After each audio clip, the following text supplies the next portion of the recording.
Bonjour tout le monde, on se retrouve ce matin pour notre quotidien de 2 minutes, une parole. Alors, l'expression d'aujourd'hui est prendre sous son aile. Prendre sous son aile, en fait, c'est vouloir prendre quelqu'un sous sa protection, prendre soin de lui et faire attention à lui, veiller sur lui. Et il y a plusieurs passages dans la parole de Dieu qui parlent justement de prendre sous son aile. On voit dans le livre de Ruth où elle a décidé à un moment d'aller se réfugier sous les ailes de Dieu.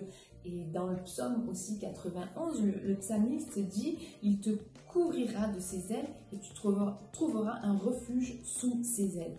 Et en fait, on va s'arrêter sur un verset qui se trouve dans Matthieu au chapitre 23 et au verset 37, où il est dit « Ah, Jérusalem, Jérusalem, toi qui fais mourir les prophètes et qui tues à coups de pierre ceux que Dieu t'envoie. Combien de fois j'ai voulu rassembler tes habitants auprès de moi comme la poule rassemble ses poussins sous ses ailes, et vous ne l'avez pas voulu. » Alors en fait là c'est Jésus qui parle quand il était sur terre et il fait une comparaison, il se compare à une poule. Pourquoi la poule?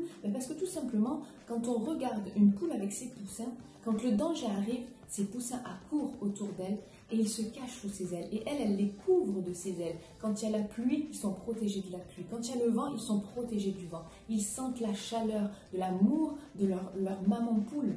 Et en fait, Jésus est pareil. Il dit dans ce verset qu'il a essayé justement, il a voulu rassembler les habitants. Et on peut dire, au lieu de « à Jérusalem, à la terre, à le monde », toi qui fais mourir les prophètes, toi qui rejettes tous ceux qui te parlent de Dieu, combien de fois Dieu a voulu te parler, combien de fois Dieu a usé de patience envers nous, combien de fois Dieu a voulu te protéger, te prendre sous ses ailes. Alors sous ses ailes, c'est la présence de Dieu. Dans la présence de Dieu, on sent son amour, la chaleur de son amour. On sent aussi, on entend sa douce voix et bien sûr, on sent et on entend battre son cœur. Mais la fin du verset nous dit justement « et vous ne l'avez pas voulu ». Et c'est ce qui peut attrister un père ou une mère tout simplement de dire « je veux protéger mon enfant » et il ne le veut pas. Et aujourd'hui encore, Dieu, il souhaite que nous nous mettons à l'abri sous ses ailes, dans sa présence, où nous y trouvons le réconfort, la paix et la joie. Mais est-ce que tu l'accepteras? Avec l'équipe pastorale, nous vous souhaitons une très bonne journée et nous pensons bien à vous. À bientôt.